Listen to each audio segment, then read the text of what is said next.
Something is traveling through our solar system that shouldn't be able to exist.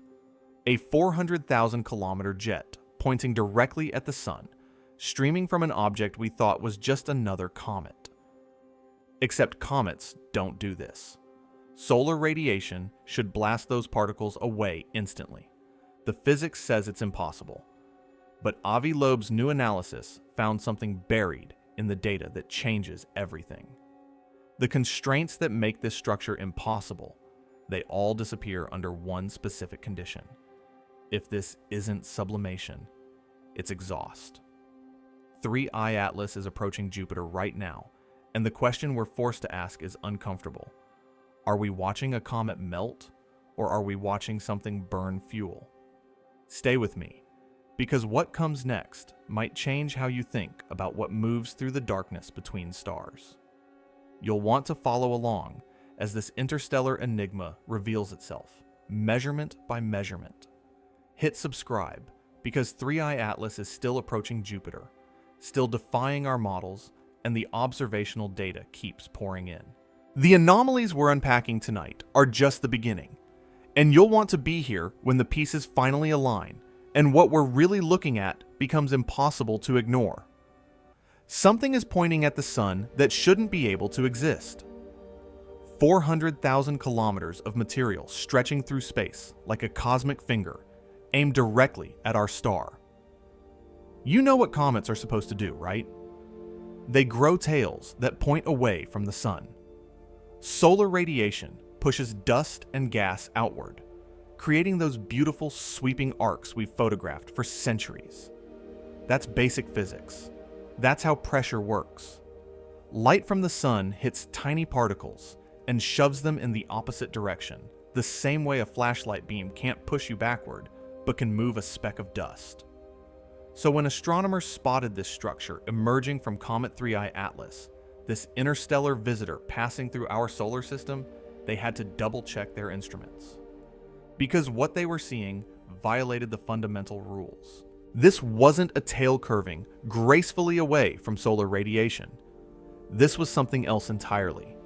Something the data called an anti-tail, and it was pointing the wrong direction. Now, anti-tails aren't completely unknown.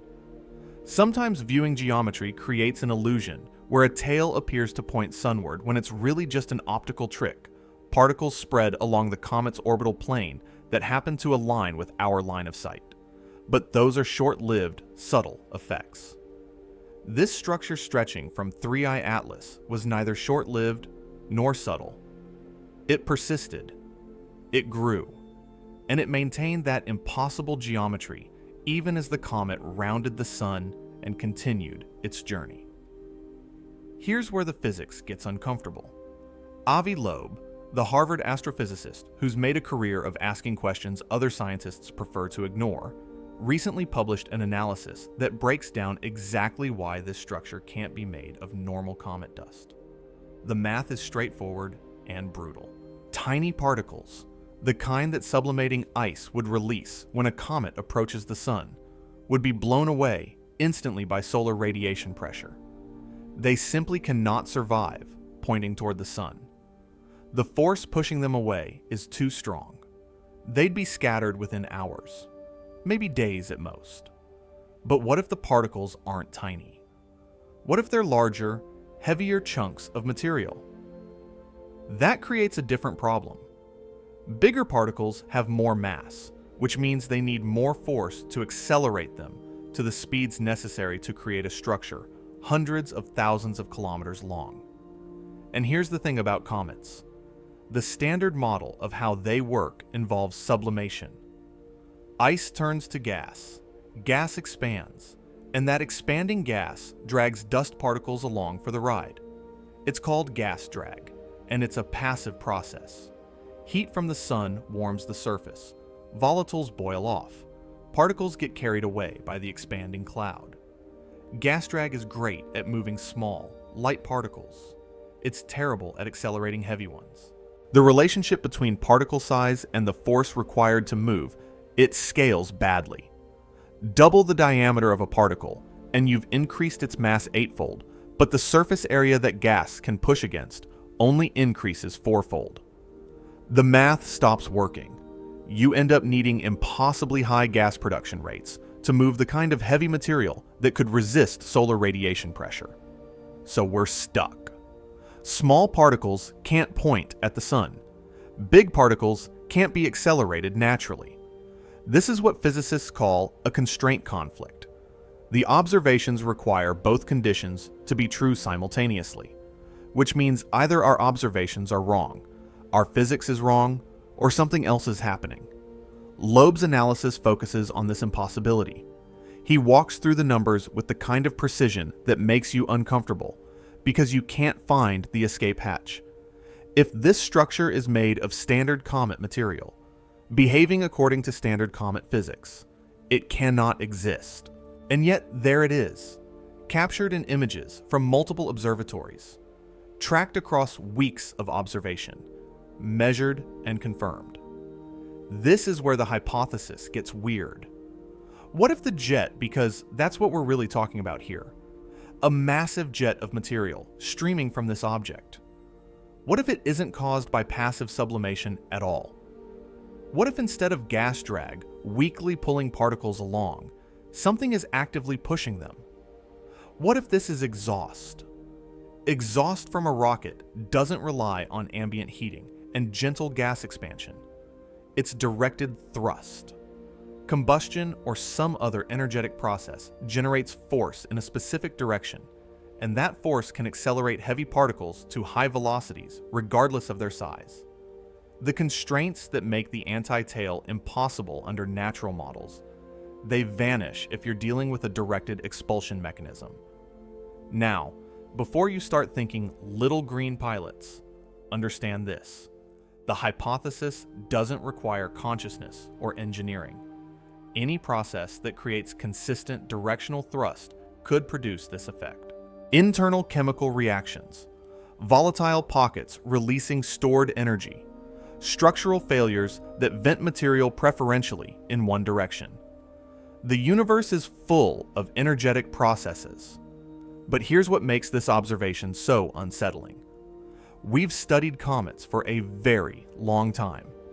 We've watched hundreds of them approach the sun. We've analyzed their jets, their tails, their outgassing patterns, and we've never seen anything quite like this. The recent observational data doesn't just show a static structure. The jet wobbles. Multiple observation runs captured changes in position angle, suggesting the source region is rotating and the jet is sweeping through space like a lighthouse beam. That kind of coordinated, persistent motion implies something beyond random patches of ice, sublimating wherever the sun happens to be warming the surface. Scientists expected a normal comet when 3I Atlas was first detected.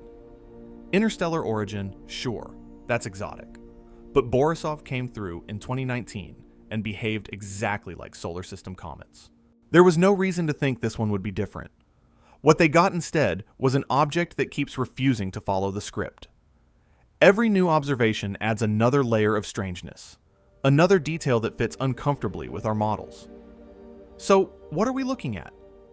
Is this just an unusually active comet with some rare but natural properties we haven't fully characterized yet? Or is something else happening? Something that challenges our fundamental assumptions about how these objects work? The analysis is published, the observations are confirmed, and the implications are sitting there in the data, waiting for someone to either explain them away or accept what they might mean. Part 2 is going to take you inside those wobbling jets and show you exactly why the rotation pattern makes this even stranger than you think. Let's talk about what astronomers actually observed when they pointed their telescopes at 3I Atlas over multiple nights. The anti-tail structure we discussed wasn't just sitting there like a static feature. It was changing. Images captured days apart showed the inner jet, the brightest, most concentrated part of the emission, shifting position. Not dramatically, not erratically, but with a pattern. The kind of pattern that suggests rotation. When you see a jet changing direction over time, that tells you something about the object producing it. If the source region is fixed on the surface and the whole nucleus is spinning, the jet rotates with it, sweeping through space like water from a garden sprinkler on a turning base. That's exactly what the observations suggested. The debris plumes maintained almost constant position angles, night after night, but with a slow drift that matched rotational precession. The periodicity they measured was roughly 7.7 hours for the wobble cycle. But here's the thing about rotation and jets. If you're seeing the jet complete a wobble cycle in 7.7 hours, and that wobble is caused by the nucleus spinning on its axis, the actual rotation period is twice that. Why? Because a jet emerging from a specific point on a rotating sphere will point in the same general direction twice per rotation, once when that point faces toward you, and once when it faces away. So the real rotation rate of the nucleus is probably closer to 15.5 hours. 15.5 hours is a reasonable rotation period for a comet. Not unusual by itself, but the persistence of the jet alignment is. Most comet jets shift and change as sublimation moves to different areas of the surface following the sun. You'd expect multiple active regions producing multiple jets pointing in various directions. You'd expect asymmetry and chaos because comets are messy, irregular objects with uneven surfaces and random volatile distributions. What you wouldn't expect is a single dominant jet maintaining its orientation so precisely over such an extended period. The observations showed this structure persisting well past perihelion, the point of closest approach to the sun, when you'd expect maximum chaos and maximum outgassing from all over the surface. Instead, the jet kept doing its thing, rotating with mechanical regularity, pointing sunward when by all rights it should have been overwhelmed by other activity. This is where the simple sublimation model starts to strain. If you're just heating ice, you get jets where the sun is shining. As the comet rotates, different areas get heated, new jets form, old ones fade. The pattern should be messy and changeable, but coordinated wobbling that persists through perihelion and beyond suggests something more organized. It suggests internal structure, maybe voids or chambers that channel volatiles to specific exit points. It suggests mass distribution that affects how the object spins and where the force vectors point. Broader surveys of comet behavior have documented jets before, obviously. Jets are common, but this type of persistent, aligned wobble shows up rarely in the literature. Most comets produce multiple jets that blur together into a general coma cloud. Getting a single dominant outflow that maintains coherent geometry while rotating is statistically unusual, not impossible. Just uncommon enough that it raises eyebrows. The technical data gets even more specific. Position angle measurements from ground-based observatories tracked the jet's orientation over weeks. The changes weren't random drift. They followed a predictable pattern consistent with a rotating source. The intensity distribution within the jet, brighter near the nucleus and fading with distance, matched what you'd expect from continuous emission rather than a single burst. This thing was running like an engine, not sputtering like a melting ice cube. And it wasn't just the geometry. The sheer length of the anti-tail structure, stretching hundreds of thousands of kilometers, requires sustained particle production at specific velocities. To build something that long, you need particles moving fast enough to escape the comet's weak gravity, but slow enough that they don't disperse too quickly. You need a narrow velocity range, which means a controlled acceleration process. Gas drag from sublimation gives you a wide range of particle speeds depending on size and local gas density. Directed thrust gives you a more controlled distribution. The more you look at the observational details, the harder it becomes to fit this into standard comet behavior. Yes, comets can have jets. Yes, they can rotate. Yes, viewing geometry can create anti-tail illusions.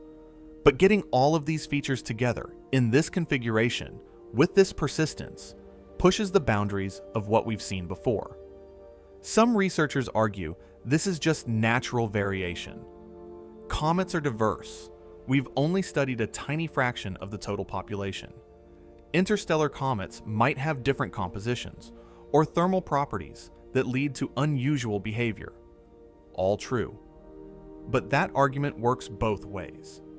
If interstellar comets can be naturally strange, they can also be unnaturally strange. And the line between those categories isn't always clear until you've exhausted the natural explanations. The wobble tells us the nucleus is rotating. The persistence tells us the active region is stable. The geometry tells us particles are moving in ways that challenge our models. And the duration, the fact that this kept going long after perihelion, when most comet activity drops off as they move away from the sun, that tells us something about energy reserves or volatile composition that doesn't match typical solar system comets. Think about what happens when a normal comet passes the sun.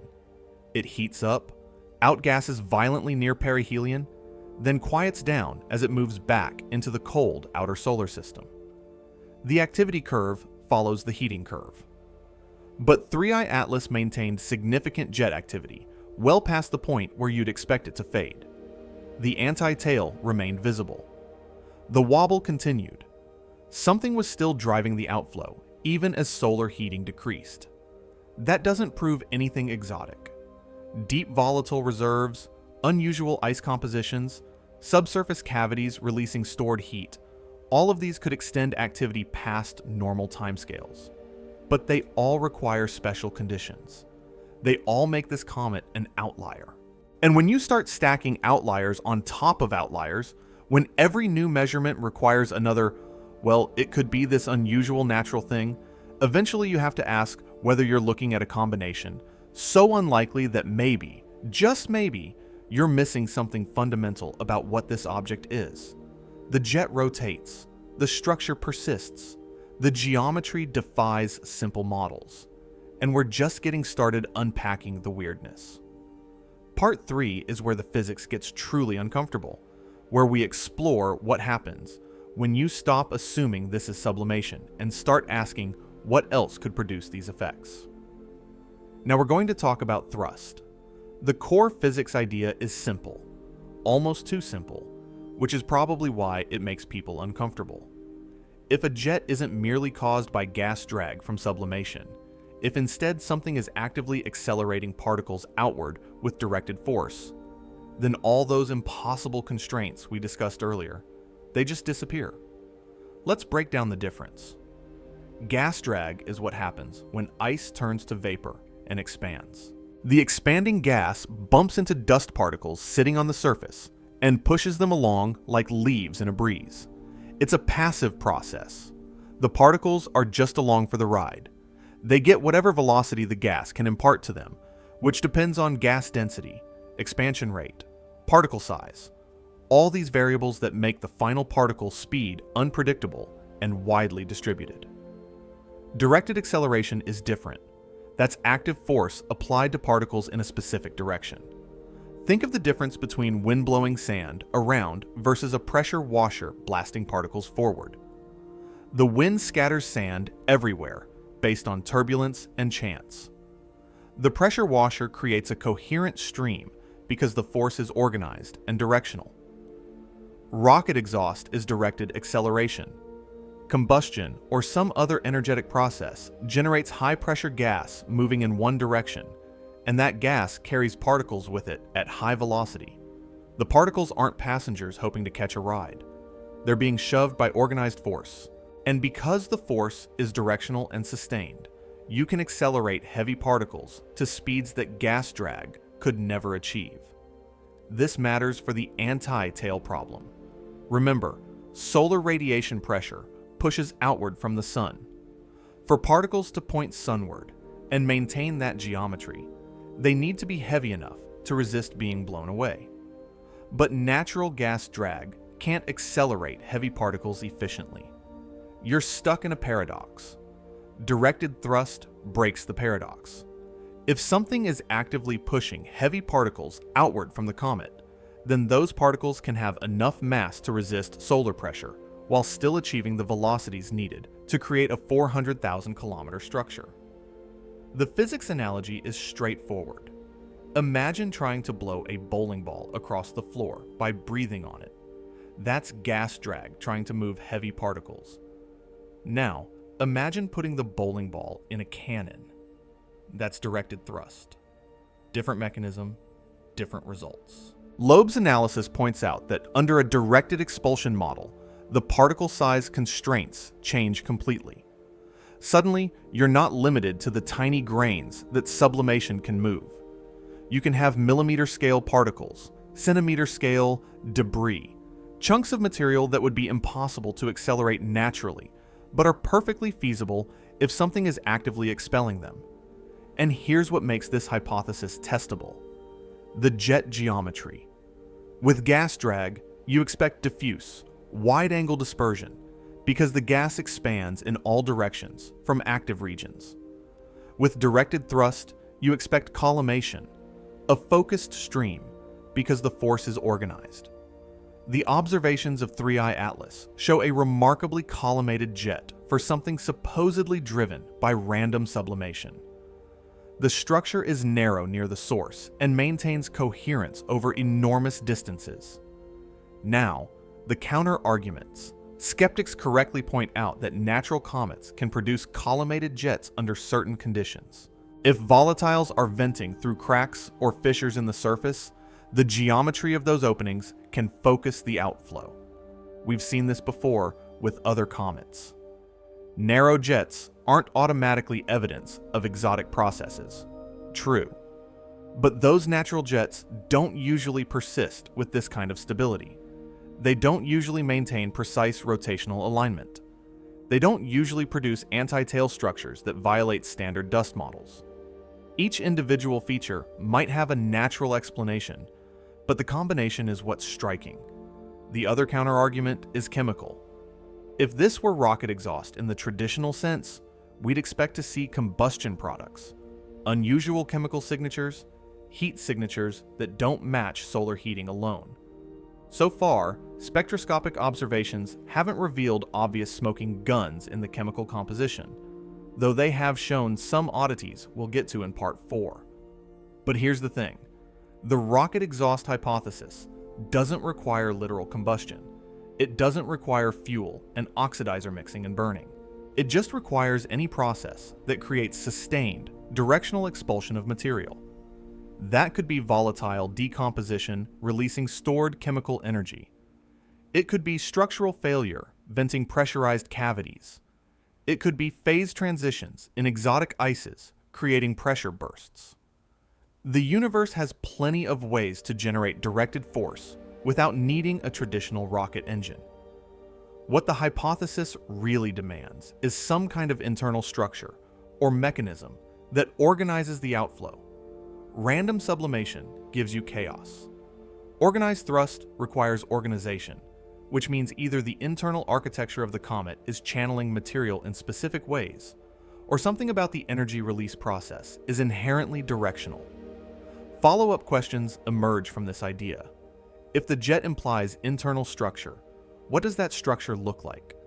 Are we talking about cavities and chambers created by thermal cycling over millions of years?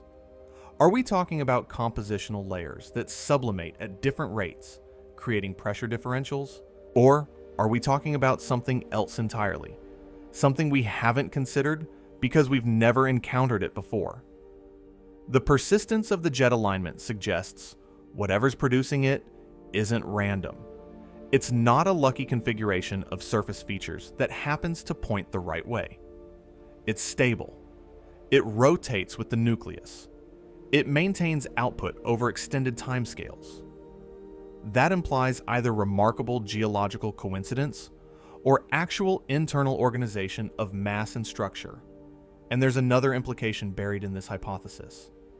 If 3I Atlas is using some kind of directed thrust mechanism, even a natural one we don't fully understand yet, that raises questions about other interstellar objects.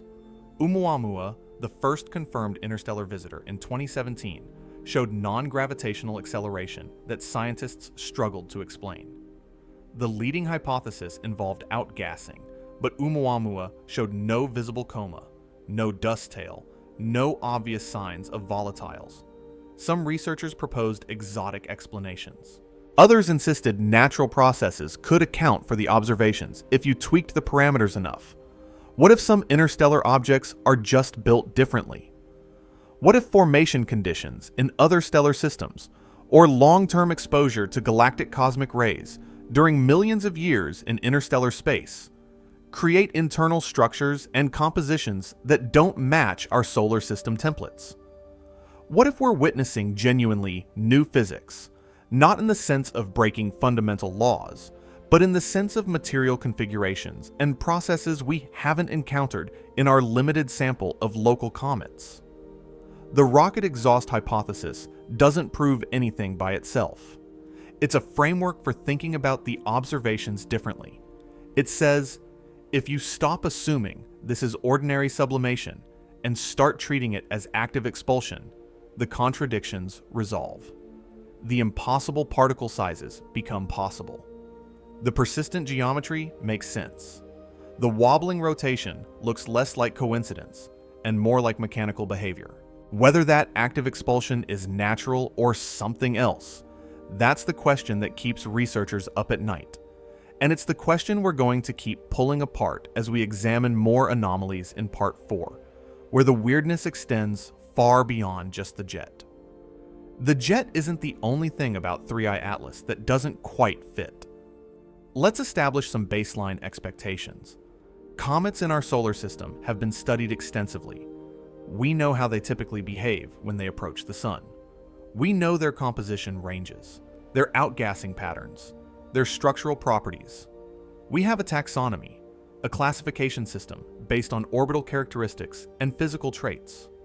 Most comets slot into this system reasonably well. Variations exist, sure, but within understood boundaries. 3I Atlas doesn't slot in. It pushes boundaries we didn't know were negotiable. Start with non-gravitational acceleration. When astronomers track a comet's path, they use gravitational models that account for the sun's pull, planetary perturbations, all the standard forces. Usually that's enough, but sometimes comets don't follow the predicted trajectory exactly. They speed up or slow down slightly, or their path curves in ways gravity alone can't explain. That's non-gravitational acceleration, and it's typically attributed to the rocket effect of outgassing. Jets of gas pushing on one side of the nucleus create tiny thrust forces that alter the orbit. Non-gravitational acceleration is common in active comets. What's uncommon is the magnitude and direction measured for 3I Atlas. The acceleration detected near perihelion was larger than sublimation models predicted for an object of its estimated size and activity level. The direction didn't align perfectly with the solar heating pattern you'd expect from passive outgassing. Think of it this way. If sunlight heats the afternoon side of a rotating comet, that's where you get the most sublimation, and the resulting gas jet pushes the nucleus slightly in the opposite direction. It's predictable. You can model it.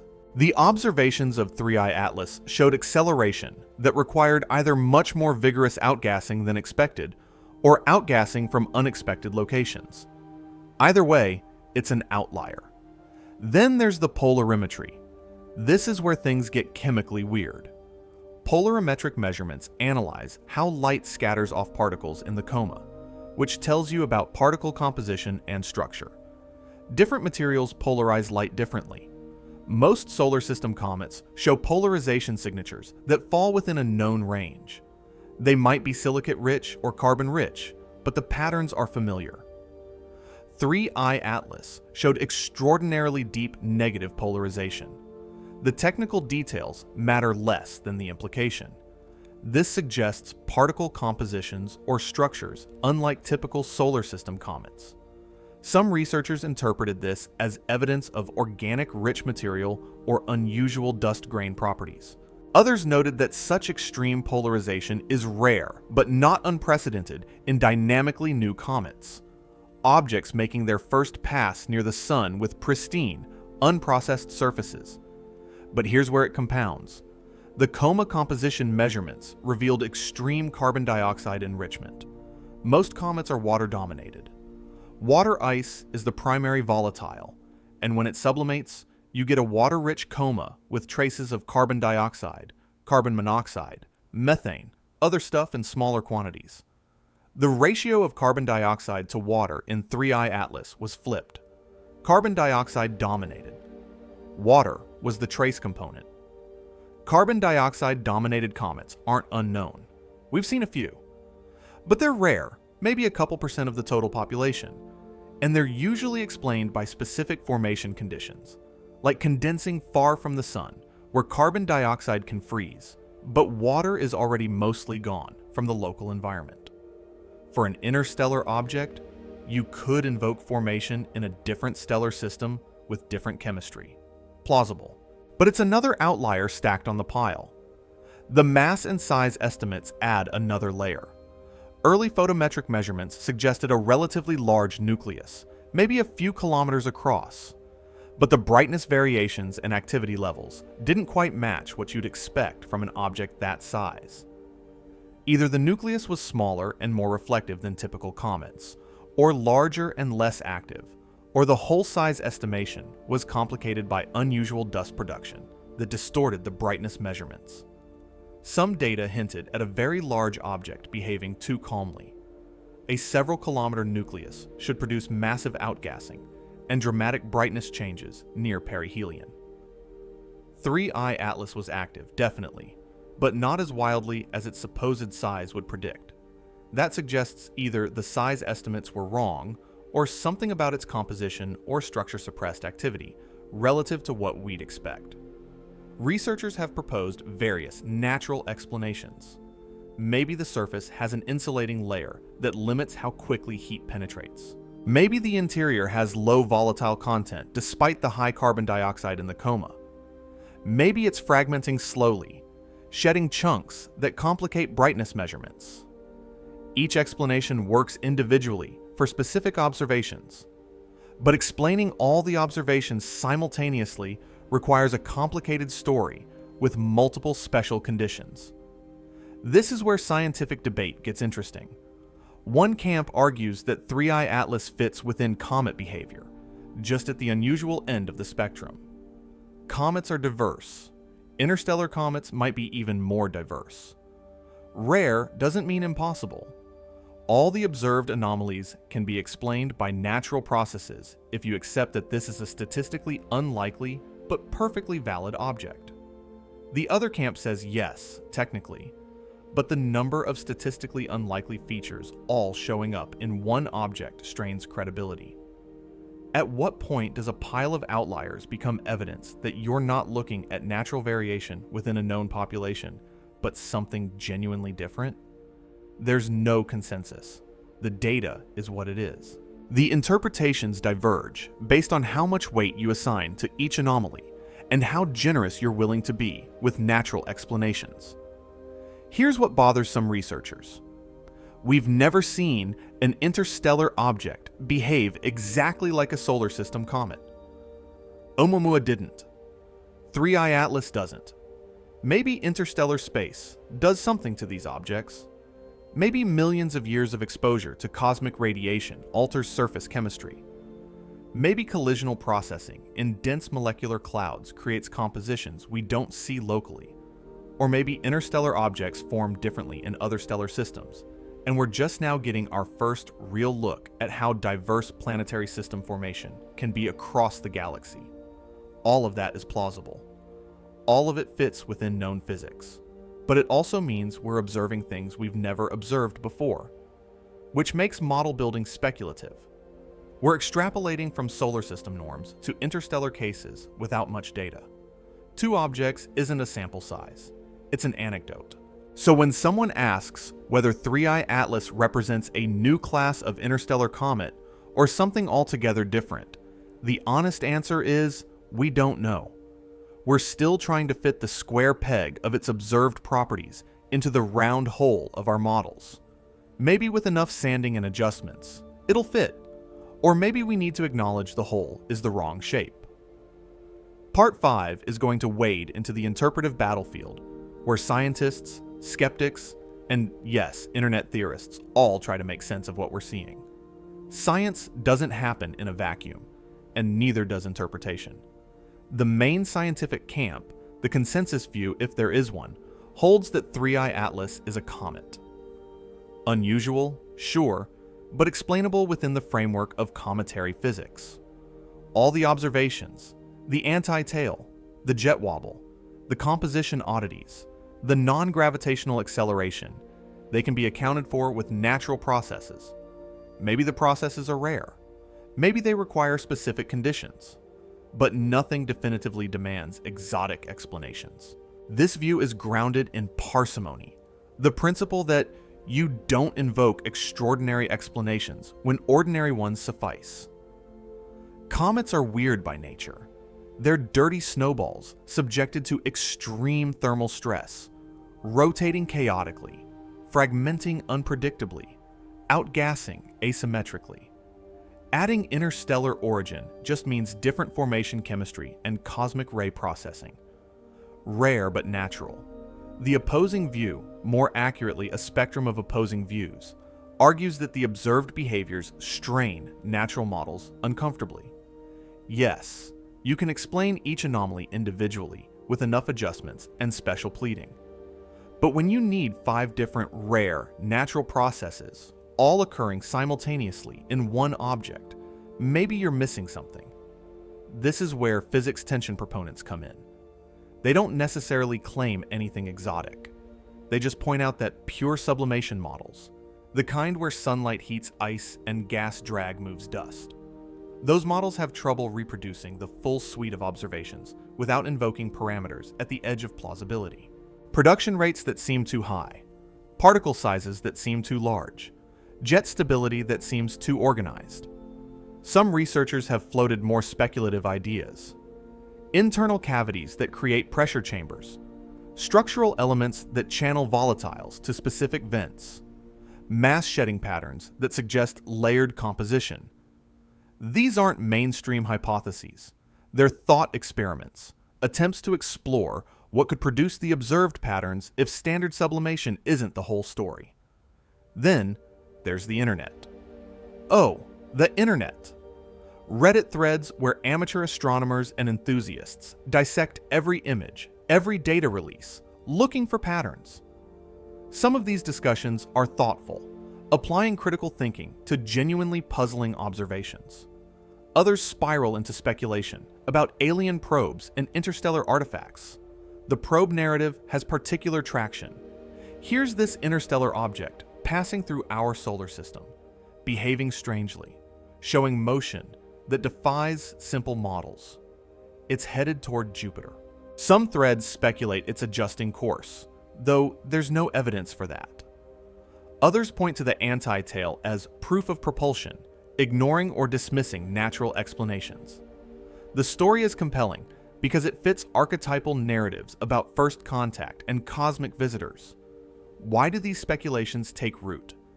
Because rare events plus unknown behavior equals fertile ground for storytelling. Humans are pattern-seeking creatures. We see agency in randomness. We prefer narratives with purpose over narratives of chance. An alien probe has meaning. A weird comet is just a statistical fluke. Which story would you rather tell? But speculation isn't analysis. The expert counterpoints are grounded in actual physics. Solar wind pressure can explain some acceleration. Carbon dioxide dominance changes sublimation dynamics in ways that could account for unusual jet behavior. Rotation and precession create geometric effects that look organized but are just mechanical. Most of the anomalies have plausible natural explanations if you're willing to accept that this is a rare but valid object. The anti-tail, in particular, has detailed natural models. High production rates of carbon dioxide, combined with viewing geometry and particle size distributions, can create sunward-pointing structures under specific conditions. The models require fine-tuning, yes, but they exist. They've been published. They fit some of the data. The question is whether they fit all of the data. This is where probability versus possibility becomes critical.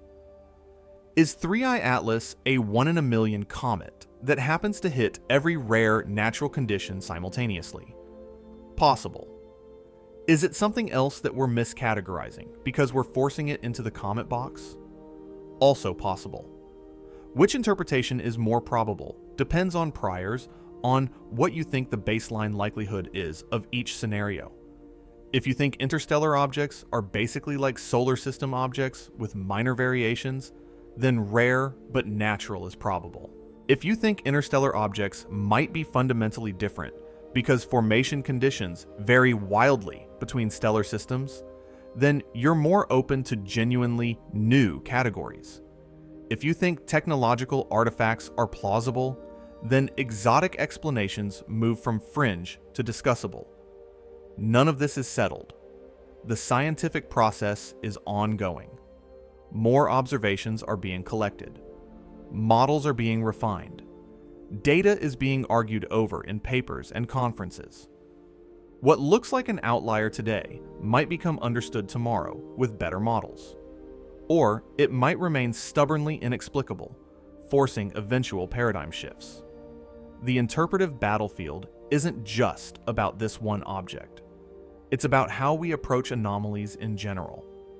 Do we always assume natural until proven otherwise? Do we weigh exotic explanations more seriously when multiple independent anomalies cluster in one observation? How much strangeness do you tolerate before you start questioning your framework? These are methodological questions. Different researchers have different thresholds. Some are conservative, requiring overwhelming evidence before considering non-standard explanations. Others are more exploratory, willing to seriously entertain unusual ideas earlier in the process. Both approaches have value. Conservatism prevents chasing every weird signal down rabbit holes. Exploration prevents missing genuinely revolutionary discoveries. The frustrating truth is that with current data, you can defend multiple interpretations. 3I Atlas is either a very unusual natural comet, or something our models don't adequately describe yet, or in the most speculative framing, something that challenges our assumptions about what kinds of objects move through interstellar space. We won't resolve this in this script. Part 6 is going to explore what we might be missing, the subtler context that could tip the scales one way or another. Because sometimes the key to understanding an anomaly isn't in the anomaly itself, but in what we didn't think to look for. Let's zoom out and talk about what we're not seeing. When the James Webb Space Telescope, the Hubble Space Telescope, and the Swift Observatory all turn their instruments toward a comet, you're getting data across multiple wavelengths: visible light, infrared, ultraviolet. Each wavelength reveals different aspects of composition and activity, and what they revealed about 3I Atlas adds layers of complexity to an already complicated picture. The chemical signatures aren't just unusual. They're telling a story about cosmic history. That extreme carbon dioxide enrichment we discussed, it suggests formation in a very cold environment, far from a star where temperatures drop low enough that carbon dioxide freezes preferentially over water. That's consistent with interstellar origin.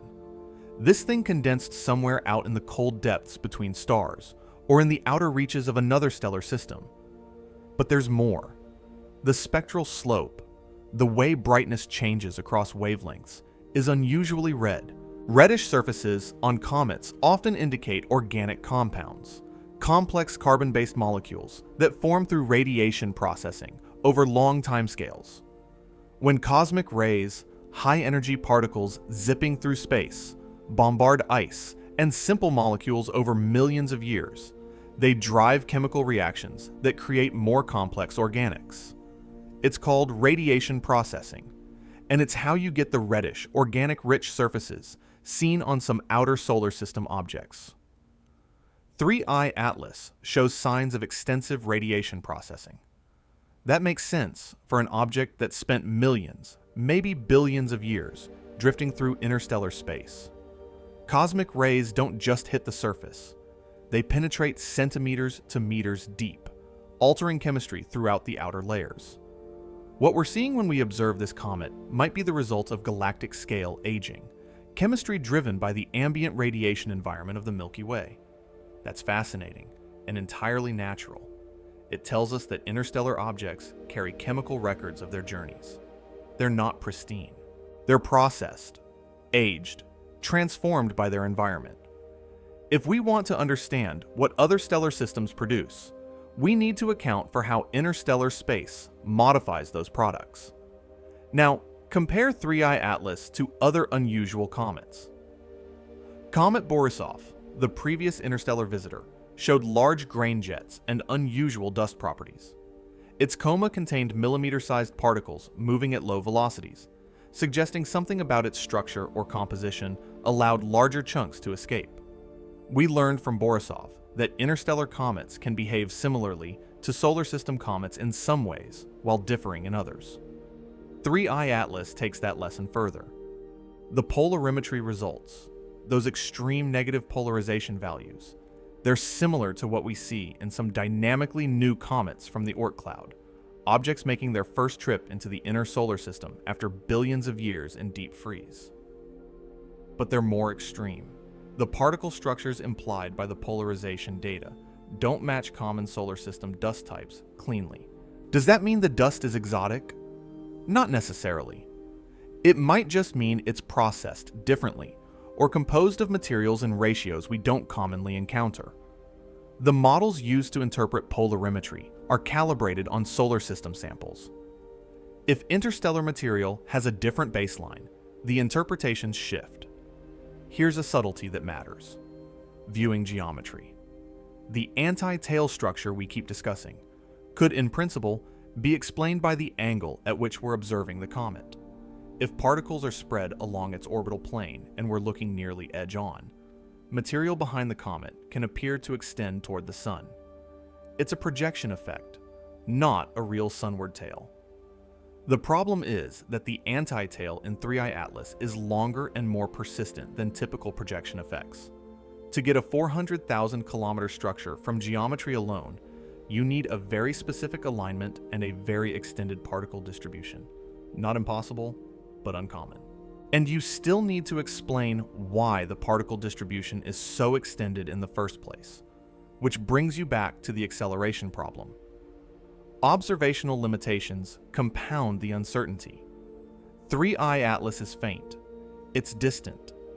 Even with major telescopes, you're working at the edge of detection limits for detailed spectroscopy or surface imaging.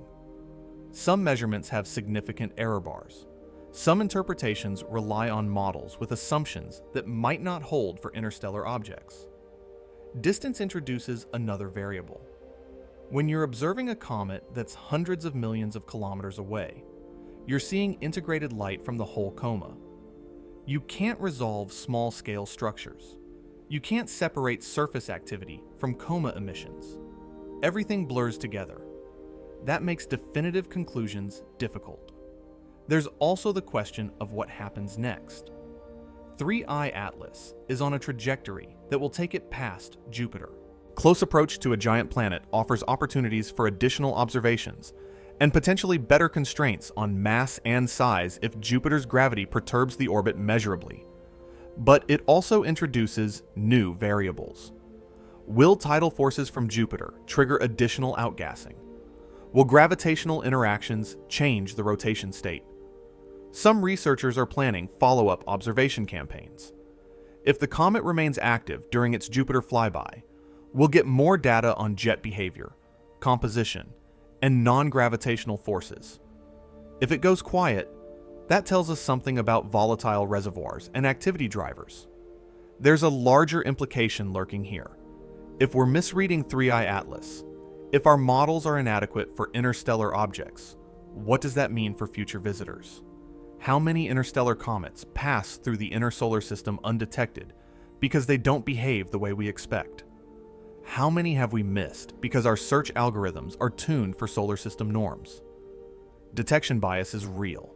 We find what we're looking for. If interstellar objects have unusual orbits, unusual brightness variations, or unusual activity patterns, they might slip through survey networks designed to catch typical comets and asteroids. Oumuamua was found almost by accident, and only because it passed close to Earth. 3I Atlas was caught early enough to track, but how many weren't? The sobering reality is that our sample size for interstellar objects is 2 confirmed visitors, maybe a few more candidates awaiting confirmation. That's not enough to draw general conclusions. Every new interstellar object we find teaches us that interstellar objects are diverse, which means our assumptions about what's normal are premature. Chemistry, composition, structure, activity. All of these could vary wildly depending on where an object formed, how long it spent in interstellar space, what radiation environment it experienced, whether it interacted with molecular clouds or other dense regions. We're just beginning to explore this parameter space. So when you ask what we might be missing, the answer is potentially a lot. We might be missing the right chemical models because our spectroscopy is calibrated on solar system samples.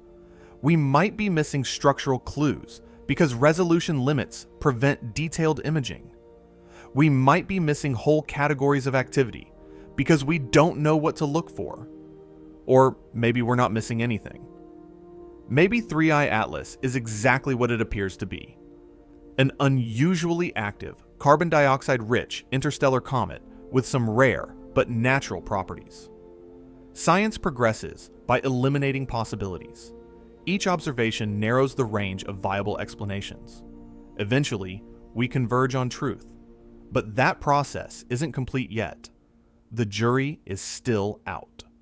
And that brings us to part 7, where we step back from 3I Atlas, specifically, and look at the broader context of cosmic discovery.